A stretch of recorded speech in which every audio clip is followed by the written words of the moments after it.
आज आपण जो चलचित्र पाहणार आहोत या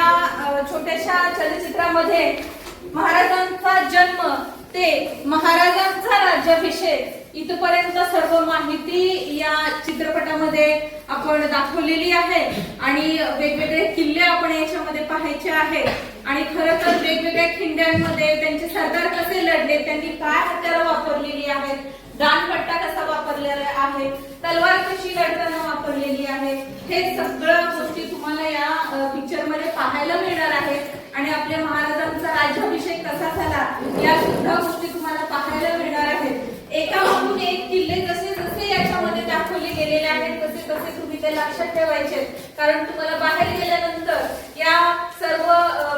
चलचित्रावरती प्रश्न विचारला जाणार आहे आणि तुमच्या हातामध्ये बघा, प्रत्येक विद्यार्थ्यांच्या हातामध्ये एक नोटबुक आणि पेन दिसत आहे. तो पेन आणि नोटबुक आपण याच्यासाठी दिलेला आहे की ज्या वेळेस तुम्ही बाहेर जाल म्युझियम पाहण्यासाठी आणि हा जो पिक्चर बघताना सुद्धा तुम्हाला ज्या गोष्टी नोट डाऊन कराव्याशा असं वाटतंय की इथे आपल्याला माहिती असावं, तर त्या गोष्टी तुम्ही नोट डाऊन करायच्या आहेत आणि ज्यावेळेस तुम्ही हे बाहेर जाल की त्या वेळेस तुम्हाला वेगवेगळ्या प्रकारची हत्यारं पाहायला मिळणार आहेत. त्यामध्ये तलवार आहे, दानपट्टा आहे, ढाला आहे, भाला आहे, बिजवा आहे,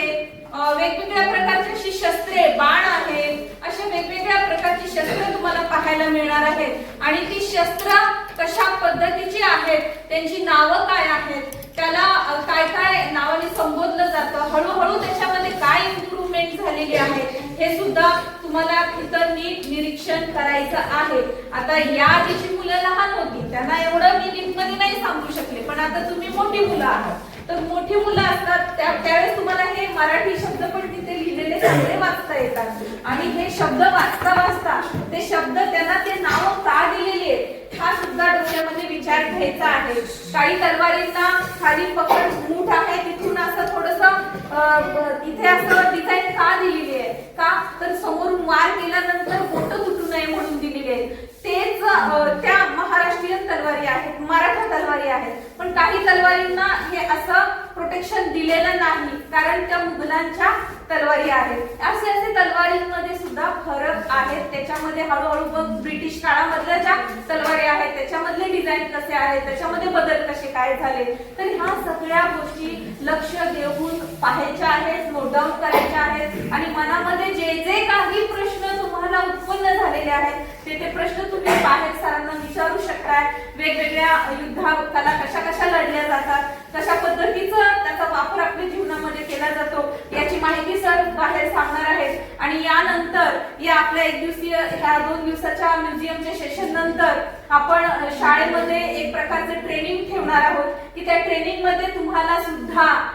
लाठीकाठी चालवता येईल, तलवार चालवता येईल, दांडपट्टा चालवता येईल, वेगवेगळ्या पद्धतीची ही जी शस्त्र आहे, भाला कसा चालवतात, कोणाला शिकावं असं वाटतंय की नाही, आपल्याला सुद्धा आलं पाहिजे की नाही, समोरून जसा हल्ला होतो, समोरून हल्ला झाल्यानंतर काय स्टेज घ्यायची, डिफेन्स कसा करायचा, हे गोष्ट सगळ्यांनी आजच्या काळात शिकण्यासारखी आहे. कारण आजचं जीवन काही इतकं सिक्युअर राहिलेलं, कुठून पण बिबट्या येऊ शकतो, माहितीये ना. आपण कुठे राहतो, आता पूर्वी जंगलाच्या ठिकाणी महाराणावरती बिबट्या यायचा, परंतु आता तर शहरात पुणे जिल्ह्यात पण, पुण्यामध्ये पण शहरामध्ये पण बिबट्या आलाय. बिबट्याच नव्हे, प्राणी एक वेळ परवडले, पण वेगवेगळे असे दरोडेखोर असतात, चोर असतात, लुटारू असतात किंवा हल्लेखोर असतात. अशा लोकांनी जेव्हा आपल्यावर हल्ला केलेला असतो त्यावेळेस आपण डिफेन्स कसा करायचा, लढायचं तर किती पुढची गोष्ट आहे, पण ऍटलीस्ट आपण स्वतःचा बचाव कसा करायचा हे त्या सेशन मध्ये आपण पाहणार आहोत. तर त्याबद्दल सुद्धा सर माहिती सांगणार आहे. तुर्तास मी तुम्हाला हा पिक्चर दाखवते तेव्हा हे सगळ्यांनी लक्ष देऊन पाहायचं आहे आणि बाहेर गेल्यानंतर शस्त्रास्त्रांची नावे आणि माहिती आपल्या वहीमध्ये लिहायची आहे.